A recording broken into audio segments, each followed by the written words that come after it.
Hello guys welcome to my YouTube channel. तो guys माने आमार टेंकिটো सेफ्टा होइसे। तो गाइस सोमाई पिने सेफ्टाটো माने ठीक करि आछे। तो गाइस आरो ठीक अवस्थाते आमार दোकाনৰ स्टेपটো आरो टेंकिটোৰ ঢাকনখন লগাই দিছে। তো গাইস এনেকা গৰম ন গাইস টেংকিৰ ভিতৰত সোমাই আছো আৰু খুলিয়ে নিদিয়ে ইপিনেটা খোলা নাযায় বাহিৰেদি খুলিব লাগে। চাও কিমান টাইম ৰাখে আৰু পুৰা উল্টা পাল্টা কৰি আছে টেংকিটো মোৰকে বেন হৈ যাব পুৰা মানে উল্টা পাল্টা কৰি আছে।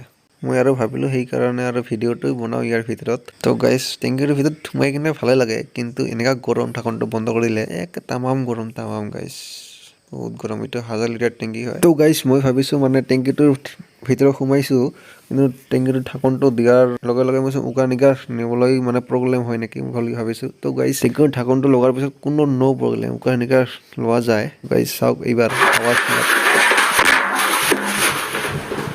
গাইস উল্টা পাল্টা কৰিছে টেংকিটো কমৰটো বেকা হৈ যায় নেকি। তো গাইস আৰু এটা কথা কওঁ, যদি পুলিচ যদি কেছ হয় যদি লুকাবলগীয়া হয় তো গাইস টেংকিৰ ভিতৰত সোমাই থাকিলে ঢাকনটো মাৰি দিলে পুলিচ কিয় আৰু কি আহিলেও ওলাব নোৱাৰিব। তো গাইস এই আৰু ভিডিওটো যদি ভাল লাগে লাইক কৰিব, শ্বেয়াৰ কৰিব, চেনেলটো সাবস্ক্ৰাইব কৰিব গাইস। Bye bye.